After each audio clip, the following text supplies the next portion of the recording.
అంటే ఏదైనా ఉన్నప్పుడు మనిషి విలువ తెలియదు అంటారు. ఇప్పుడు కేసీఆర్ విలువ ఒక్కొక్కరికి అర్థమైతా ఉంది. ఆయన ఎంత మంచిగా చేసిండో, ఎంత దండలాడిండో.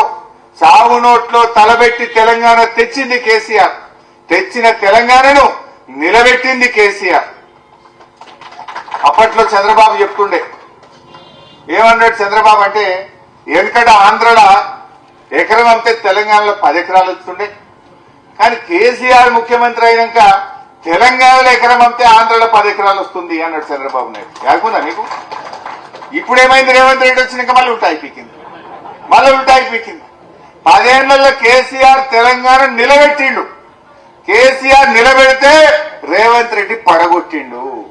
ఇది గమనించండి దయచేసి. మీరు ఆనాడున్న గౌరవం, ఆనాడున్న ప్రతిష్ట ఇవాళ ఉన్నదా ఒక్కసారి మీరు ఆలోచించాలని నేను కోరుతా ఉన్నా. వాస్తవానికి జగదేవ్పూర్ లో ఇవాళ ఒక మంచి కార్యక్రమం పెట్టాలనుకున్నాం.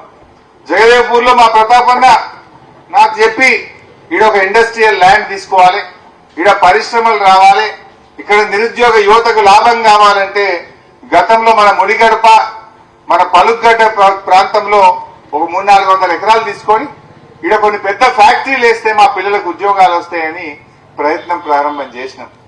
అదృష్టం బాలేక మన గవర్నమెంట్ పోయింది. ఇప్పుడు ఏడాది అర్థమయ్య, అది ఎక్కడేసిన గొంగలి అక్కడనే ఉన్నది. ఇప్పుడు అది ముంగటికే పోతలేదు. నేను ఇప్పటికైనా డిమాండ్ చేస్తా ఉన్నా, అంత చేసి పెట్టి ఉన్నది. ఆ ముడిగడుపు ప్రాంతంలో ఇండస్ట్రియల్ పార్క్ ఏర్పాటు చేసి పరిశ్రమలు స్థాపించాలని చెప్పి కూడా నేను డిమాండ్ చేస్తా ఉన్నా. సరే, మీరు చేస్తే చేసిండ్రు, మీరు చేయకపోయినా 3 ఏళ్ల తర్వాత వచ్చేది మళ్ళా గులాబీ జెండానే, మళ్ళా కేసీఆర్ వస్తాడు.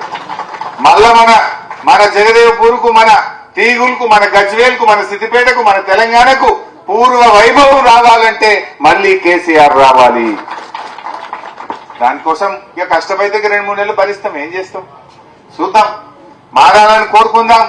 మారితే సంతోషం, మారకపోతే వాళ్ళకి ఎట్లా బుద్ధి చెప్పాలో అట్లా చెప్పే పరిస్థితి ఉంటుంది. రాజీవ్ యువశక్తి అని పెట్టిండ్రు. కాంగ్రెస్ వాళ్ళ కార్యకర్తలకే ఇస్తున్నారు మొత్తం. కాంగ్రెస్ కార్యకర్తల జేబులు నింపడానికి రాజీవ్ యువశక్తి అనే పథకం పెట్టిండ్రు. అందులో కూడా ఏం లేదు. అందులో దళిత బంధు బంద్ చేసిండ్రు, ఎస్సీ కార్పొరేషన్ బంద్ పెట్టిండ్రు, బీసీ కార్పొరేషన్ బంద్ పెట్టిండ్రు, ముస్లింలకు ఇచ్చే మైనార్టీ కార్పొరేషన్ స్కీములు బంద్ పెట్టిండ్రు. అన్ని బంద్ పెట్టి దాని పేరు మార్చి రాజీవ్ యువశక్తి అన్నారు. ఏంది? కాంగ్రెస్ వాళ్ళని మేపనికి, వాళ్ళ నాయకులకు, వాళ్ళ కార్యకర్తలకు ఇవ్వడానికి పెట్టినటువంటి పథకం పెట్టిండ్రు. కేసీఆర్ ఉండగా ఏ స్కీమ్ పెట్టినా అందరికి ఇచ్చిండు. రైతు బంధు ఇస్తే అందరికి వల్లే ఊళ్ళే, కళ్యాణ లక్ష్మి ఇస్తే ఊళ్ళే అందరికి రాలేదా? చెరువులు మంచిగా చేస్తే అన్ని చెరువులు బాగా చేయలేదా? కేసీఆర్ కిట్ ఇస్తే దవాఖానకు పోతే ప్రతి ఆడవిళ్ళకి ఇచ్చిందా లేదా? కానీ వీళ్ళు వచ్చినాక కాంగ్రెస్ వాళ్ళకే ఇస్తారట, పబ్లిక్ ఇయ్యరట. వాళ్ళ మింగనీకే సరిపోతున్నది మొత్తం. ఇవి కూడా మనం ఆలోచన చేసుకోవాల్సిన అవసరం ఉంది.